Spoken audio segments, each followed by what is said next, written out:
Salut tout le monde et bienvenue dans cette revue de presse. On démarre par les champions en titre qui ont montré qu'ils n'avaient absolument pas volé leur sacre la saison passée. Le PSG a écrasé l'Atalanta Bergame 4-0 pour son entrée en lice en Ligue des Champions. Les buts ont été inscrits par Marquinhos, Gvisha Kvaratskhelia, Nuno Mendes et Gonzalo Ramos. Paris a dominé la rencontre de la première à la 90e minute. Bradley Barcola s'est même payé le luxe de manquer un penalty qui a tiré très étrangement.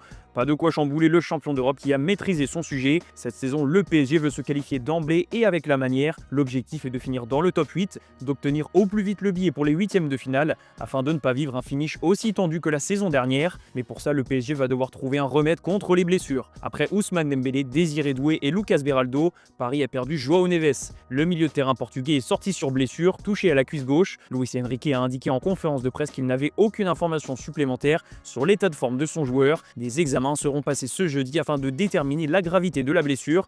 En tout cas, vu la grimace de João Neves au moment de sortir, on a du mal à l'imaginer sur le terrain dimanche soir pour le classique contre l'OM. En revanche, sauf surprise, Kvaratskhelia devrait bien être à Marseille dimanche et c'est une excellente nouvelle pour Paris. Le Géorgien était incertain contre l'Atalanta. Finalement, il a pu tenir sa place et il l'a fait avec brio. Il a inscrit le troisième but parisien au terme d'un rush magnifique. Preuve que le numéro 7 du PSG n'a pas mis longtemps à s'intégrer dans sa nouvelle équipe et il continue de confirmer ses 6 premiers mois canons. Globalement, c'est le PSG tout entier qui a envoyé un message à l'Europe. Paris fait peur en Ligue des Champions, écrit le journal Sport. Si jamais il y avait un petit doute sur le niveau des Parisiens avec toutes les blessures, il n'y en a plus. Le PSG exhibe sa force, titre de son côté le journal AS. En tout cas, ça promet pour le match contre le Barça qui aura lieu début octobre. Ce soir, c'est l'AS Monaco qui entre en lice avec un déplacement à Bruges, un match que le club du Rocher n'a pas pu préparer dans les meilleures conditions.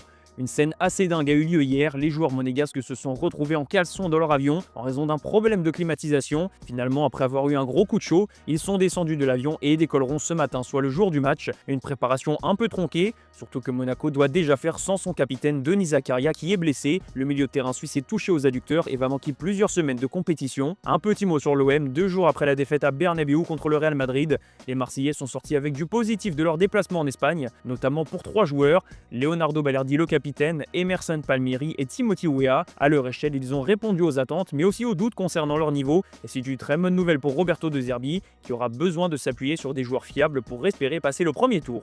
On va filer en Espagne où on a un peu de mal à digérer la défaite de l'Atlético de Madrid. Finale cruelle, titre le journal AS, après la défaite dans les derniers instants sur la pelouse de Liverpool. C'est le capitaine fantastique Virgil van Dijk qui a inscrit le but de la victoire dans le temps additionnel d'une magnifique tête sur corner. Encore une fois, les Reds s'en sont sortis dans le Money Time. Ça fait 5 victoires en 5 matchs depuis le début de saison pour Liverpool qui a la réussite du champion. Ce match était aussi le premier pour Alexander Isak avec ses nouvelles couleurs. Le Suédois manque encore de conditions physiques et de connexion avec ses partenaires, mais il a montré de belles choses avant d'être remplacé à l'heure de jeu par Hugo Ekitike qui aura manqué l'immanquable. Du côté de l'Atlético, Diego Simeone a totalement dérapé. Le coach madrilène a été chahuté pendant tout le match par les supporters de Liverpool et après le but de Van Dijk, il a craqué. Diego Simeone a dû être retenu par les stadiers, mais ça n'a pas empêché l'arbitre de l'exclure. Pourquoi je devrais supporter les insultes, a réagi El Cholo.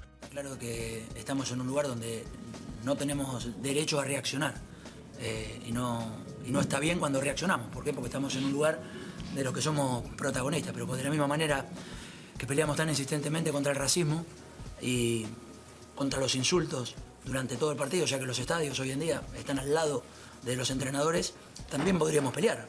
¿Por qué? Porque no es fácil estar en el lugar donde estamos y recibir insultos todo el partido. Vino el gol de ellos, vino el tercer gol, me giré, cuando me giré continuaban los insultos con gesto y bueno, soy una persona.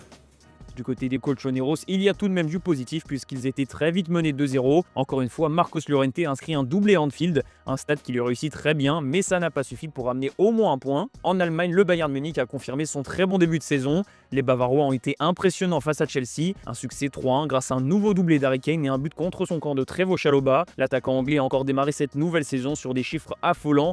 Kane est à 10 buts et 3 passes décisives en 6 matchs seulement avec le Bayern. Les Blues ont été piqués et retombent un peu sur terre après leur succès en Coupe du Monde des clubs. Il y a du talent côté de Chelsea, mais Enzo Maresca a un effectif jeune qui n'a pas encore beaucoup d'expérience en C1. La preuve avec Malo Gusto qui a été passeur décisif sur le but de Cole Palmer avant de perdre un ballon précieux sur le deuxième but de Kane.